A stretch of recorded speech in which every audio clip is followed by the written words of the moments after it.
Hey, you guys, welcome back here to Brownie's Judgment. I'm your host, Zuli, and today I wanted to talk about losing and gaining.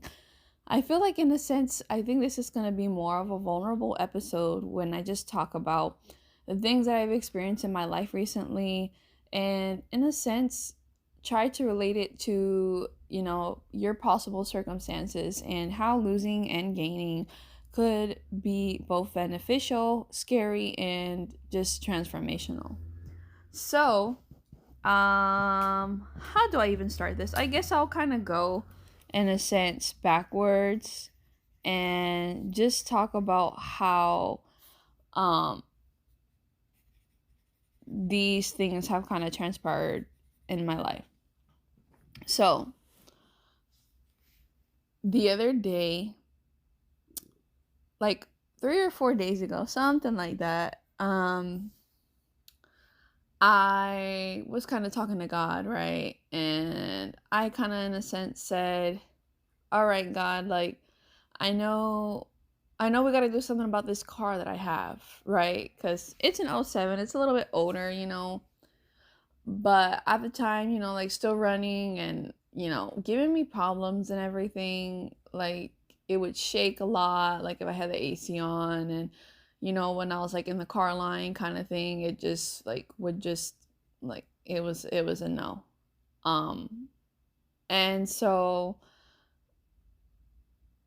one day I was driving home from the gym, and let's just say that I was pulling up into the driveway of you know my home, and all of a sudden I hear whoosh, like kind of in the sense of like the power turning off, and I could feel it slowly dying, little by little. And so I pull the car to the right as much as I can so that way other people can get through, you know what I mean? And I just think there is no way. But usually when this happens, um like in the past like 3 to 4 months or 2 to 3 months or whatever, um when this happened in my sister's car line, it hasn't happened like while actively driving, usually whenever my car's at a standstill, but this time it happened when I was actively driving. And so I try to turn it back on because normally I have been able to, and it didn't fully turn back on. I was able to like turn the car on itself, like power it on, but as far as like start it just wasn't budging. And so I kind of just sat there and I was like, oh my goodness, like there's no way. I don't know if at the time I made the connection about me asking God about what to do with my car, but I definitely did catch up with me later on. But I just thought in the moment, like, oh my goodness, how is this possible? I was just driving it, and like I'm just like catastrophizing, like truly, just like the average person would. Like, oh my goodness, like I'm gonna have to cough up thousands of dollars. Um, because I know it's like, because I knew already that I wanted to get another car this year, but not till like the closer to the end of the year whenever I've saved up a little bit of money. So financially, this is kind of like definitely a setback, obviously, but I truly do think that this is just like one example of adulting in a sense of feeling like you were just kind of like taken like aback, like just like not expecting it. And the only reason why like I'm like kind of diving into this a little bit is because it feels like that's what happens a lot in our life, where like we lose and we gain, and it could be good for us, it can be scary, it can transform us. And that's kind of like how I wanted to like open off the episode with this story, because um I knew, right, that it was going to be beneficial, right, for me to get a new car, because I knew it was time. It has been a little bit that I've had this car, it's a little bit older. It's given me issues throughout the years and stuff like that has cost, summed up altogether, thousands of dollars and everything. But um the car has cost quite a bit of money, because of the repairs and everything throughout the years. And it would be beneficial for me to have something new, but knowing that it happened out of nowhere is scary, that it took me by surprise. And life happens a lot in that way. Like, I know God definitely does work in mysterious ways, but like this time it was like a direct, oh, you want a new car? Okay, let's make it happen right now. But I was definitely humbled in that moment, because I felt like, oh my goodness, here I am, asking like God for like these big things and trying to align better with his will and all of that, but like here I am, and like it's scary. And um now basically, like, it just shows like how aligned I am trying to get to his will. Like, he planted, these thoughts about, like, it's been going on for a while now, like especially like this year, like, oh yeah, I gotta get a new car, I gotta get a new car. And I felt like my heart changing, my heart posture, because I really wanted to hold on to this car as long as I could, because I really like this car, that I have now. But the reality is that I've kind of detached myself and realized that, hey, like, I might love this car, but I know this car is not good for me, so I have to let it go. And I feel like that's how losing and gaining works a lot. And obviously, it's scary, and it's gonna be good for me at the end of the day, to get a new car. But it's also gonna transform once I have the car, right? The new one. It's gonna kind of transform the way that I see myself.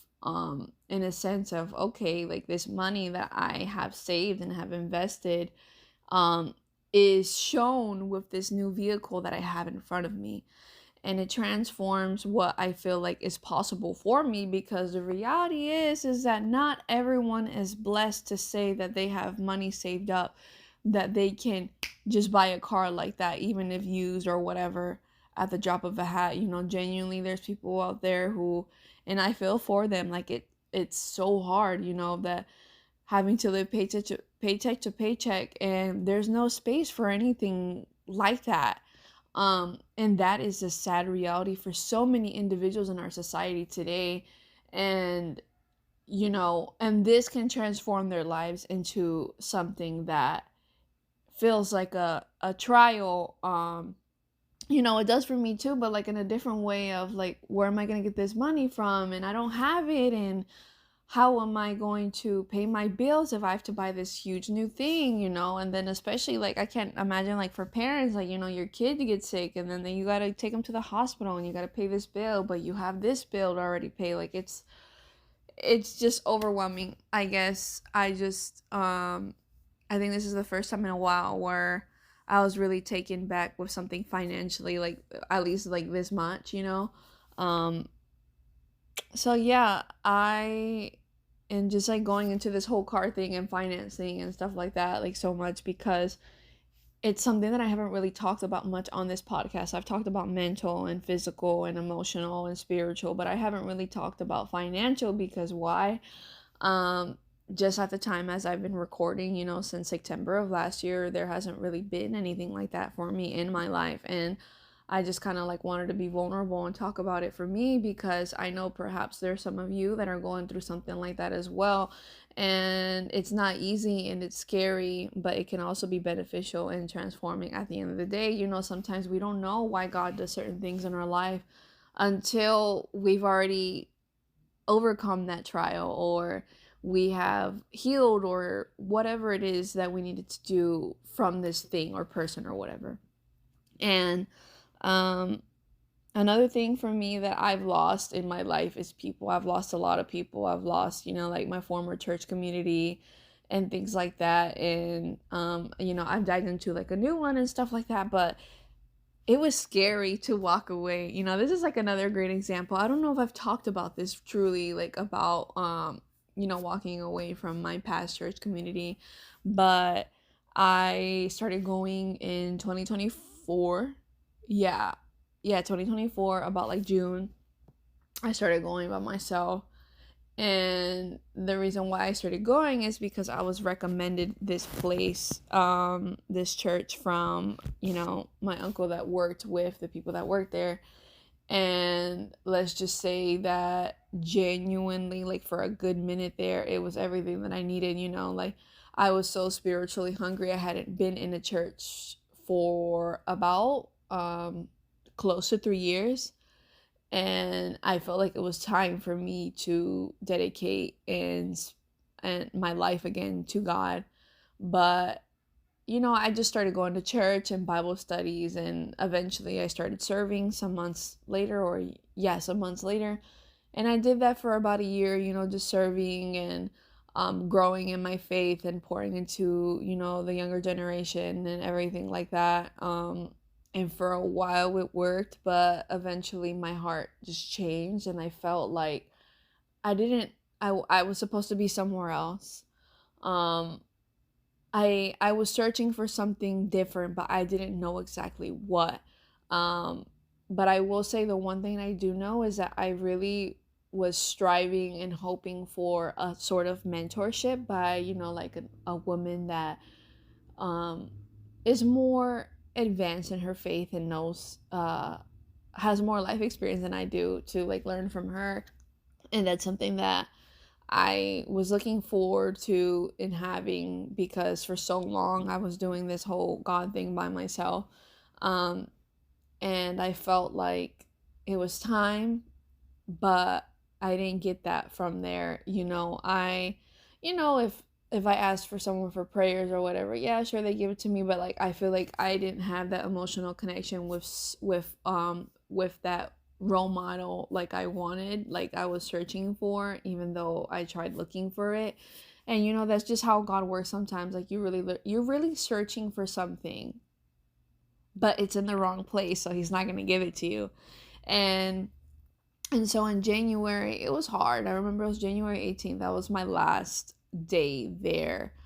Um, and I really so badly wanted to stay, but I knew it was time to go. And by the end of the service, I had kind of made up my mind, and we had it was hard because after that we had like a party for like something called Secret Sister, which we would give gifts and stuff like that for each other. But I already knew that I was gonna have to leave, but I just didn't know how to say it, and I didn't say it, and I kind of just walked away because I didn't know how to go about it. And sometimes life works in that way where you don't have the words, that you just have to go. And it was scary. Like I knew I couldn't walk back there, but at the same time, I didn't know where I was going. I didn't know um how long it was going to be till I could step into a church again. I didn't know who the people were going to look like. I didn't know anything. Um, but I took a leap of faith. I said, God, I'm terrified, but I'm going to trust you. And why? Because I don't want to make the wrong choice, and I want to be exactly where you want me to be. But the only thing I ask you, God, is for it not to be too long, because I want to be poured into spiritually. And number two, the only thing I ask is um, that I don't go alone. That's something that I desperately wanted, though, both of those things, for it not to be too long and for me not to step into the church alone, because that's what I had experienced. A really big gap between the first and the last time, I had gone to a church by myself. And then this would be the third time me going to a different one. And so I knew what happened to me whenever I went so long without going to a church. So I knew that it was time for me to um, step into something somewhere fast, but with someone, so I could feel more steady, if that makes any sense. Not as like a crutch, but genuinely just remembering that I'm not coming here alone, that I know someone here, that um, this working for someone and possibly might work for me, just to try it out. And I think I had mentioned my friend that I started talking to back in like December or January, something like that. And I hadn't seen her for a couple weeks, like after um, I had decided to leave the church. And then finally, when I saw her again, I asked her about going, and she welcomed me with open arms. And I think that was definitely my sign. because her talking about God and everything kind of like opened my heart and my mind up again about church and stuff like that, because I was going to a church, but I feel like um, since I was already having that heart posture of needing to walk away, I felt like there was a disconnection there. And, that was scary, but since started going, it's benefited me so much. I can truly say I've never cried so much in a church as I have in this one. And, for me, crying is like a way of release. And I feel like I've been able to let go of things from my past, and I've been able to grow from it. So that has been beneficial. Like I've done like a class, to volunteer, and also like another class to help you like let go, like, it's called Live Free, where you just like let go of certain things. And I think that has been so truly transformational for my life, because I didn't know and I didn't think that that was something that I needed. Um, but it definitely has shown how it's transformed my life. And it's nice to see like a bunch of people there just praising the Lord, of different colors, shades, sizes, ages, and to see how vulnerable they can be and what God is doing in their life. And seeing like the altar calls and how people are just pouring themselves out.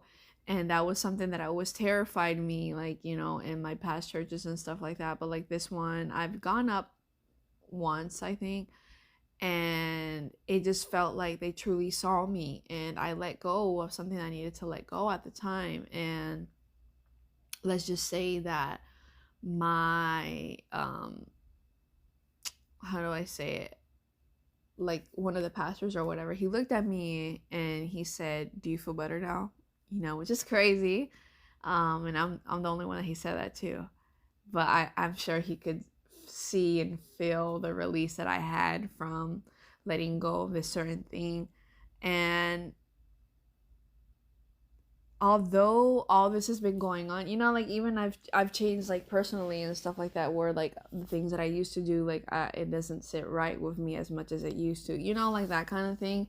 Like this is what I'm talking about, the transformational. It is beneficial, but obviously, there's still a part where it feels scary, but I'm still learning to let that go. So that's why I say, like, with loss and gain, it can be scary, but it's also at the end of the day very beneficial and transformational for us. And also the thing with my car, eventually I'll figure it out. Well, God will figure it out for me, and all I have to do is listen and give up those funds. But God has a plan for everything. However it is that He wants me to restore the money, then it is what it is. But that's going to be the end of our episode for today. Thank you so much for listening in and spending your time here on Brownie's Judgment. Catch you guys in the next one, and as always, God bless.